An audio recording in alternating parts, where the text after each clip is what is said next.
आमना सामना, एक खास मुलाकात एक ऐसे व्यक्तित्व से जिसने फर्श से अर्श तक का सफर तय किया हो। मिलेंगे एक ऐसी शख्सियत से, जानेंगे उनके अनसुने, अनकहे और अनदेखे पहलुओं को उन्हीं की जुबानी, जानेंगे उनके संघर्ष और सफलता के किस्सों को, करेंगे उनसे कुछ खट्टी मीठी बातें। होगा सवालों का बौछार, चलेगा आरोप प्रत्यारोप का दौर। आमना सामना में सिर्फ राष्ट्रवाद न्यूज पर।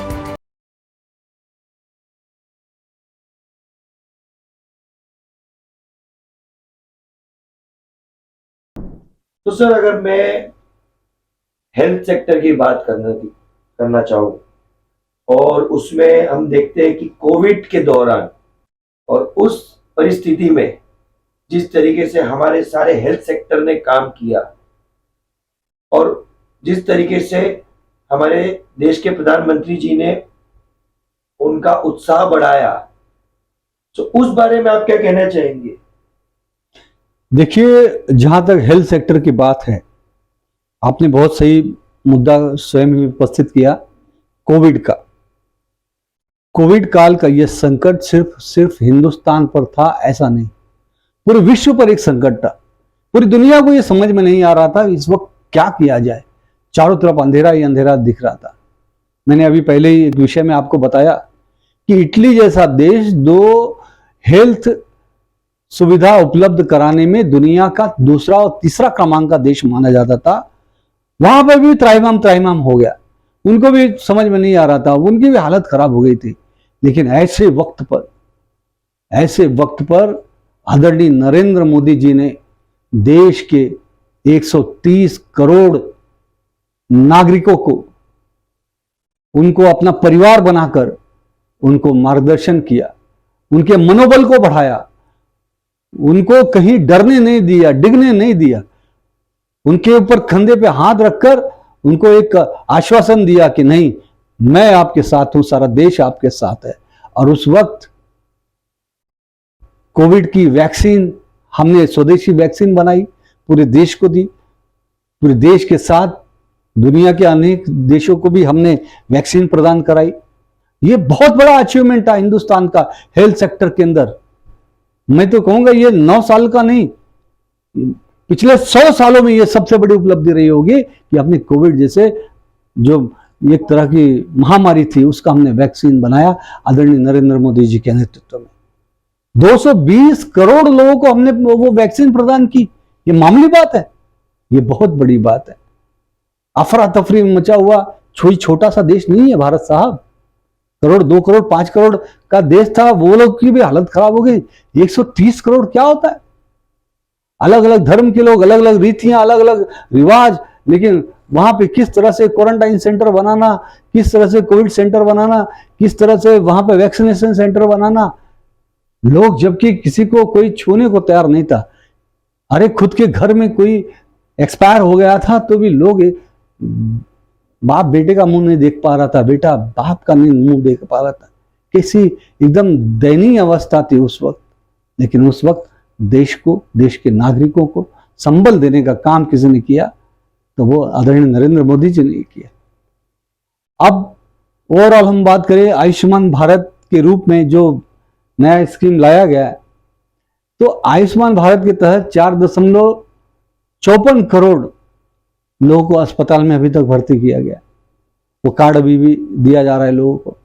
1.59 लाख से अधिक आयुष्मान भारत स्वास्थ्य और आरोग्य केंद्र का निर्माण किया गया 9 सालों में। 9,304 से ज्यादा अधिक जन औषधि केंद्र पूरे देश में खोले गए। और ये जन औषधि केंद्र कितना बड़ा विजनरी वर्क है आदरणीय नरेंद्र मोदी जी का, जो दवाइयां बड़े बड़े कंपनियों की आज वो कितने सस्ते दामों पर मिल रही है, गरीबों के लिए कितना 30-30, 40-40, 50-50% कम रेट से गरीबों को, मध्यम वर्गों को दवाई मिलना, जिसे हम जेनेरिक मेडिसिन आज, वरना गरीब बेचारे कहाँ जाते, लोग कर्जा मांग के दवाई करते थे। लेकिन आज ही प्रधानमंत्री जी ने उन गरीबों के लिए, उन मध्यम वर्गों के लिए उन मरीजों के लिए कितने बड़ा राहत का काम किया है। जन औषधि केंद्र खुलवा कर सस्ती दामों पर दवाइयां देकर आज लोग दुआएं दे रहे हैं नरेंद्र मोदी जी को। मिशन इंद्रधनुष के माध्यम से 5.65 करोड़ से अधिक माताओं और बच्चों को उनका टीका फ्री दिया गया है और वो सतत जारी है वो पूरा। 15 नए एम्स और 225 मेडिकल कॉलेज इन 9 सालों में आदरणीय नरेंद्र मोदी जी द्वारा खोले गए। कितना बड़ा अचीवमेंट है देखिए। 9 साल में 15 एम्स और 75 साल में कितना एम्स था? 6 गुना ज्यादा नए एम्स बनाए गए। 225 मेडिकल कॉलेज, 20 गुना ज्यादा मेडिकल कॉलेज खोले गए 9 वर्ष के अंदर। यह अचीवमेंट है साहब। आज हमारे देश में नए नए डॉक्टर्स बनेंगे, नए नए आरोग्य कर्मचारी बनेंगे, हमारे देश के लोगों की सेवा करेंगे। आरोग्य के क्षेत्र में हमारा देश अपना देश के प्रत्येक नागरिक का काम करेगा।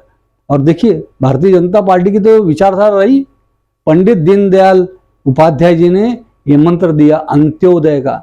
अंत्योदय अर्थात देश का आखिरी व्यक्ति की भी हमको उसकी सारी सुविधा उपलब्ध करानी है, उसकी सेवा करनी है। और ये सेवा करने का काम यही अंत्योदय को फॉलो कर रहे हैं आदरणीय नरेंद्र मोदी जी। देश का एक भी व्यक्ति वैक्सीन से बचा नहीं, देश का आखिरी व्यक्ति तक हमको सारी की सारी आरोग्य सुविधाएं पहुंचानी है। जो बड़े बड़े मर्ज हो जाते हैं, ऑपरेशंस होते, उनका फ्री में ऑपरेशन कराने का काम देश के प्रधानमंत्री जी कर रहे हैं गरीबों के लिए। 3 करोड़ से अधिक नागरिकों ने अमृत फार्मेसी में सस्ती दवाएं ली हैं। 220, मैंने पहले बताया कि 220 करोड़ से ज्यादा लोगों को फ्री में कोविड के इंजेक्शन दिए। 37 करोड़ से ज्यादा डिजिटल हेल्थ आईडी कार्ड बनाकर पूरे देश में दिया गया है। और जन औषधि केंद्रों के कारण नागरिकों में लगभग 23,000 करोड़ रुपए बचे हैं साहब। वरना जो दवाइयां 100 रुपए में मिलती थी, आज वही 30 रुपए में, 20 रुपए में। तो ये 23,000 करोड़ किसके जेब का बचा है? ये हमारे देश के गरीबों का, मध्यम वर्गीयों का, आम नागरिकों का बचा हुआ है।